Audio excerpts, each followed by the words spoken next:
দর্শক, আমি আজকে আপনাদের দেখাবো কিভাবে মসুর ডাল ভুনা করতে হয়।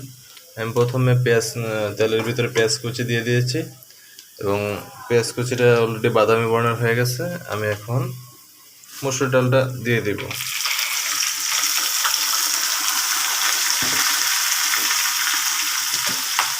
দিয়ে নেড়ে নিচ্ছি।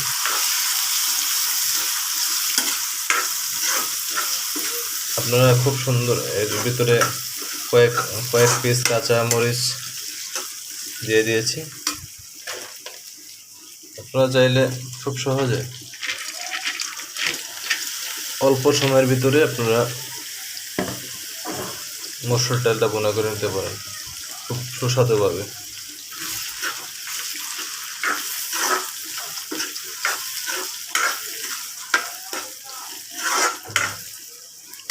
তারপর আমরা এখানে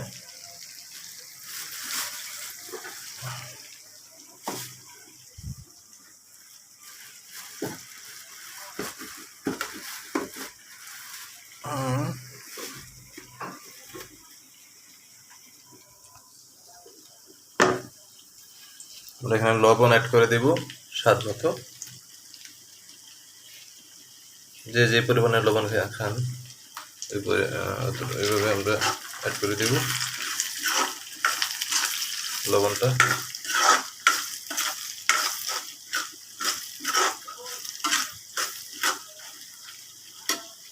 তারপর আমরা এখানে হলুদের গুঁড়ো অ্যাড করে দেব 1 টেবিল চামচ পরিমাণ মতো দিয়ে দেবেন হলুদের গুঁড়া।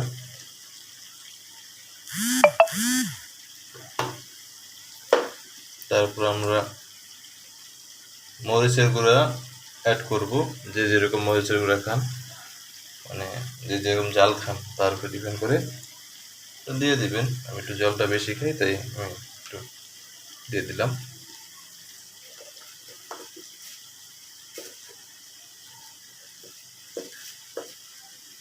এখন আমরা নাড়ব।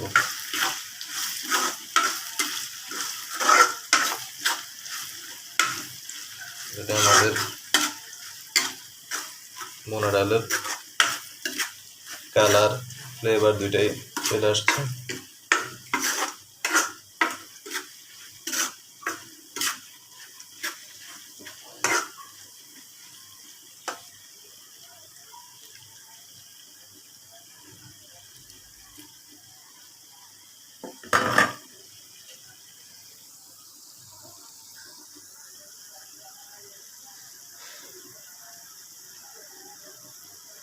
আপনারা কিছুক্ষণ পরপর নেড়ে দেবেন যাতে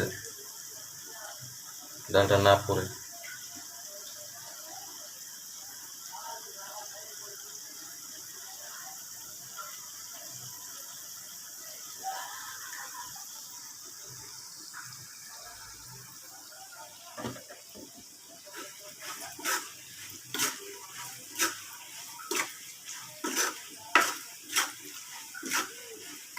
বিশেষ করে ব্যাচেলর বাইরে এটা ফলো করতে পারেন যাদের হাতে খুবই কম থাকে।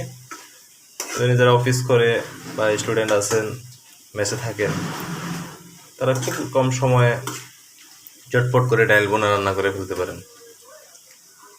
আমার এই পদ্ধতিটা ফলো করলে খুবই মজাদার এবং সুস্বাদুভাবে আপনারা রান্না করে খেতে পারবেন।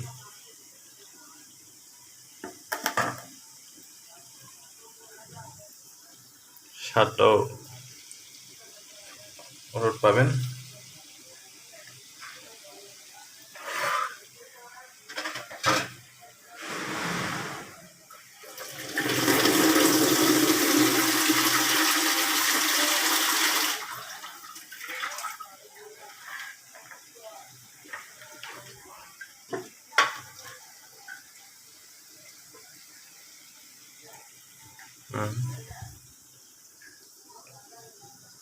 আমি নেড়ে দিচ্ছি।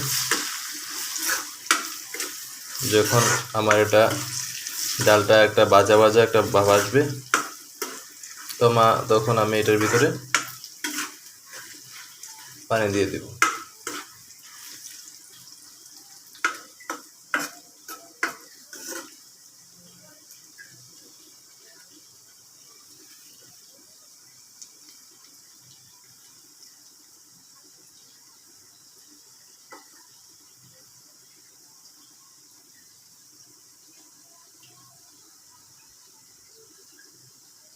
অলরেডি একটা স্বাদময় ফ্লেভার চলে আসছে আমার ভুনা ডালের ভিতরে।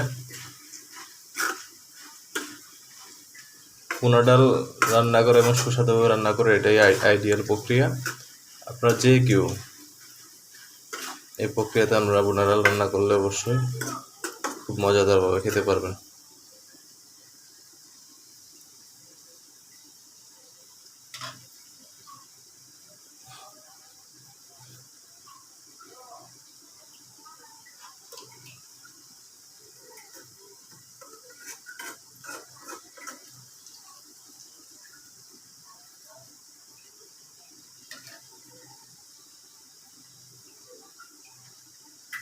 একটা বাদামের কালার ধারণ করছে, আমরা এখানে পরিমাণ মতো পানি অ্যাড করব।